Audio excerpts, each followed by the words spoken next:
y'all. Welcome to Tool Talk. It's Amber. And Heather. Oh, and we're talking about mindful eating today. Yes. Sneaky snacks, as one of my clients calls her nighttime pre-bed snack, her sneaky snack. Sneaky snack. Yeah, but we are going to talk about snacks, and actually we could change it into sneaky snacks because we're going to talk about how all of those little extras add up.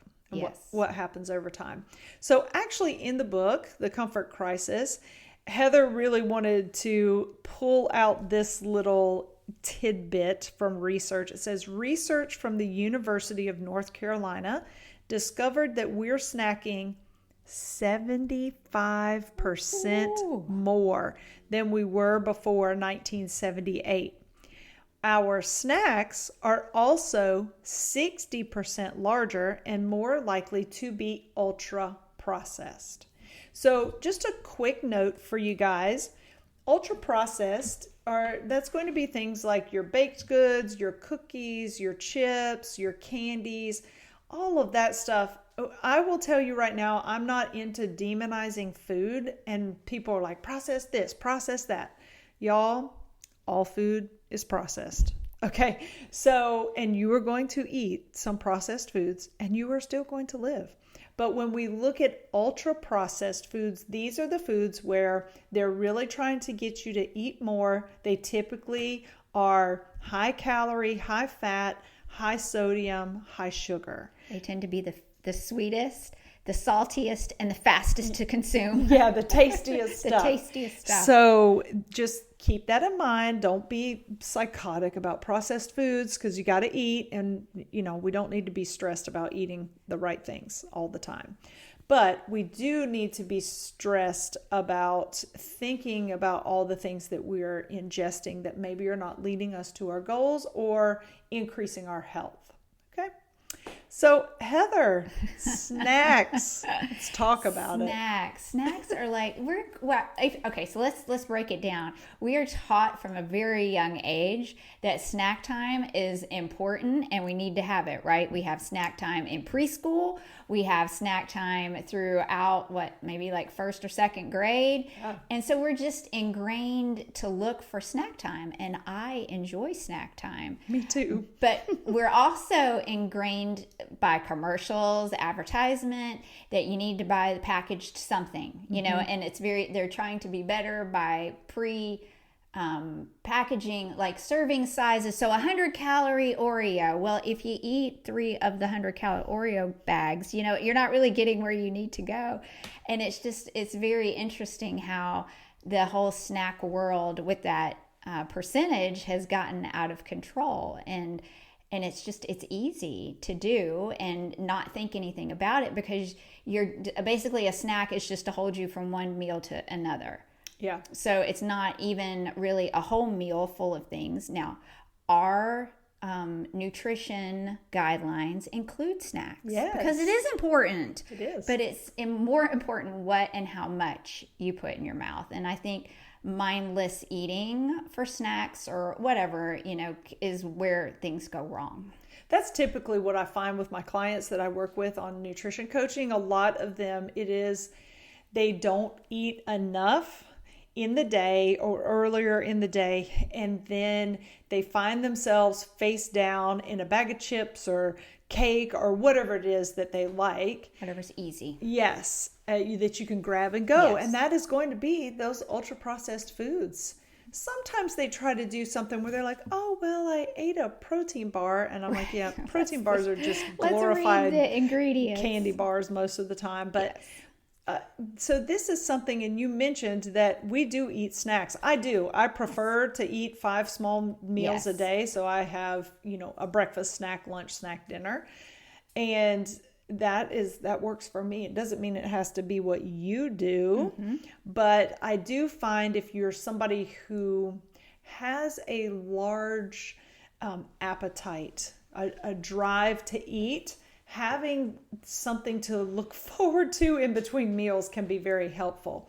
But here's the other thing. It's all about planning. Absolutely. So you talked about mindless eating, and that's just what happens. I call it filling the hole. Yes. You've gotten hungry, and now you're just searching for something to shove in your mouth. And we've all been there, standing in front of that pantry refrigerator. What can I get in here? Yes. And you're not going in there thinking, I'm going to eat some broccoli. No. That's not where your brain goes. No. You see those chips. If you're like me, you see the ice cream that you like, and you're like, oh, yeah, I'm going to eat that. You're hungry. Yes. So instead of having just the small portion that might be just fine and fit into what you're trying to do, you're just eating, filling the hole. It's like going to the Mexican restaurant and eating the chips before the dinner gets there. And then you're not really hungry for the dinner because you've had a basket and a half full of chips. Yeah. And let's talk about that because in my group the other day, I had them tell me foods that they like to eat that were not necessarily healthy. All right. And this was just a lesson to show them about calories and fat and things like that. Not saying that they can't ever eat these things, but I saw this on a video. So imagine that basket of chips. Think about a tortilla. Those chips are basically a tortilla cut up into 4 or 8, depending on how big the tortilla is, and then they're fried. So if you eat a whole basket of chips, how many tortillas? That's like a bag of tortillas. Are you eating, right? And ever since I saw that video, I was like, oh my gosh, that makes so much sense. So when I look at that basket of chips, now I see how many tortillas are in there. Yes. So you think about if you do 4 chips, that's 1 small tortilla. So add on top of that. Now salsa, that's pretty much just it's the vegetables. guacamole and sour cream. Yes. And all of that. Queso. Cheese dip. Yeah, man, I love some cheese dip. Oh, but yes. You're just basically pounding a bunch of fat because they're already fried, and then you're doing the guacamole and the cheese dip. And people are like, oh, but guacamole, heart-healthy avocados. Yeah, but you also realize that you only need about a quarter of an avocado, maybe a half, depending on how large you are. And when I say large, I mean, like a smaller female might only need a quarter. Right. A male might need like a half, right? That's what I mean by that. So the mindless eating, and that's so easy to just keep eating that, right? It's convenient. It's convenient. Yes. And what is it? High fat, high salt. And easy. It's tasty. Yes. So you're just going to keep eating, and that's why it's easy to overeat the ultra processed foods. So when it comes down to mindful eating, this is where you have to start making a plan. What are you going to eat? What are going to be your snacks?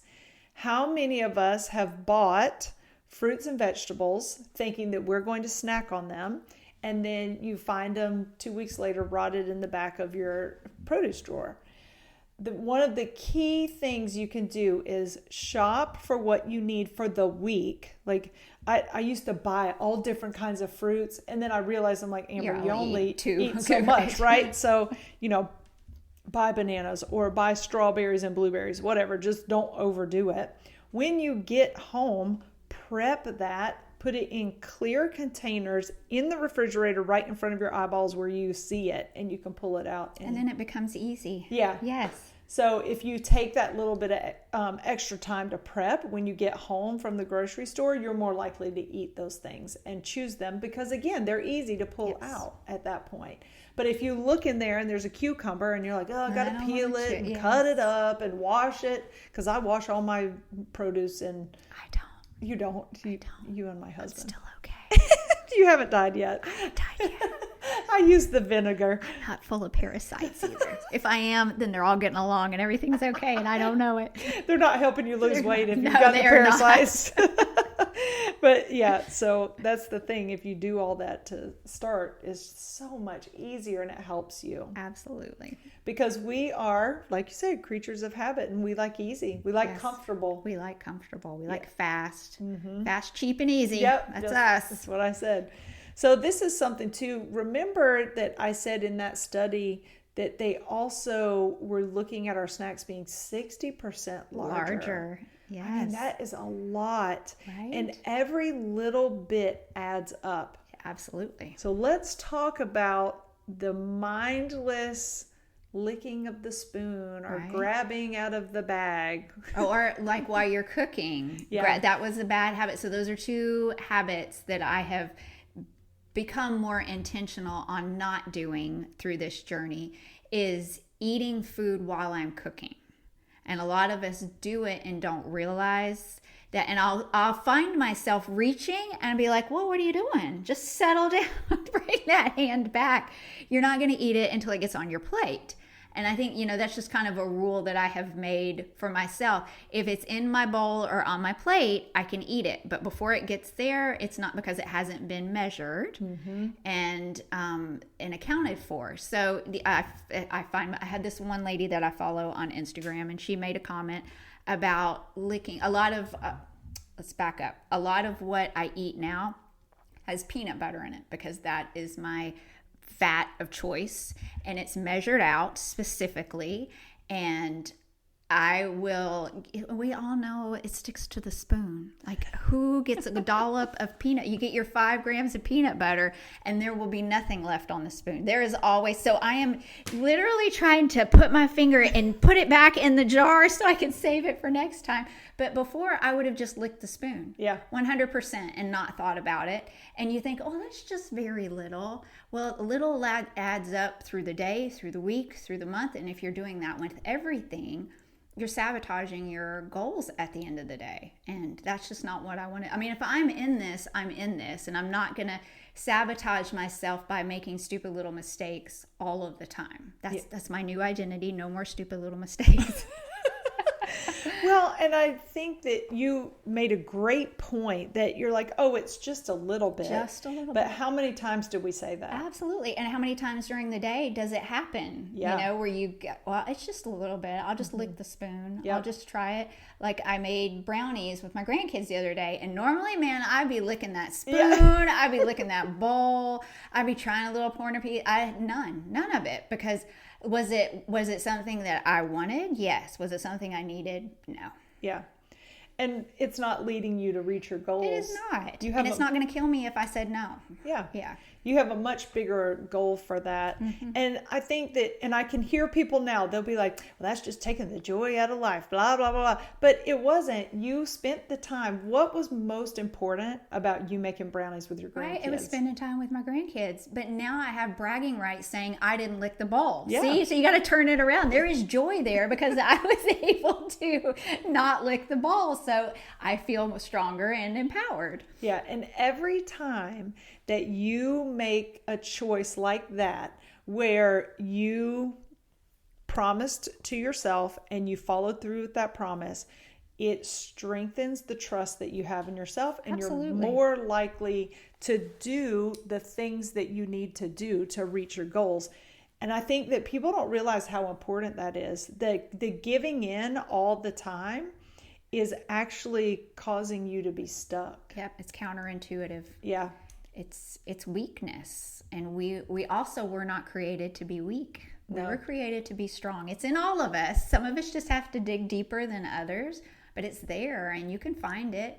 And like me, you can find joy in small things, like, being able to say, hey, I did this today, and it may mean butt kiss to anybody else, but for you, that was huge. It is, because you kept the promises to yourself. Absolutely. Because you're on a journey to better your nutrition, and you know what you did in the past. Absolutely. You know that didn't, it served you for the time that you had it, but now it's not. Exactly. And if you think about how much time you are by yourself and there is no accountability, I was standing next to you, standing in the room with you, holding your hand, if you are not allowing yourself to be accountable to you, you will not succeed. Because in those quiet moments where nobody is watching, you need to be the one that says, I'm watching you.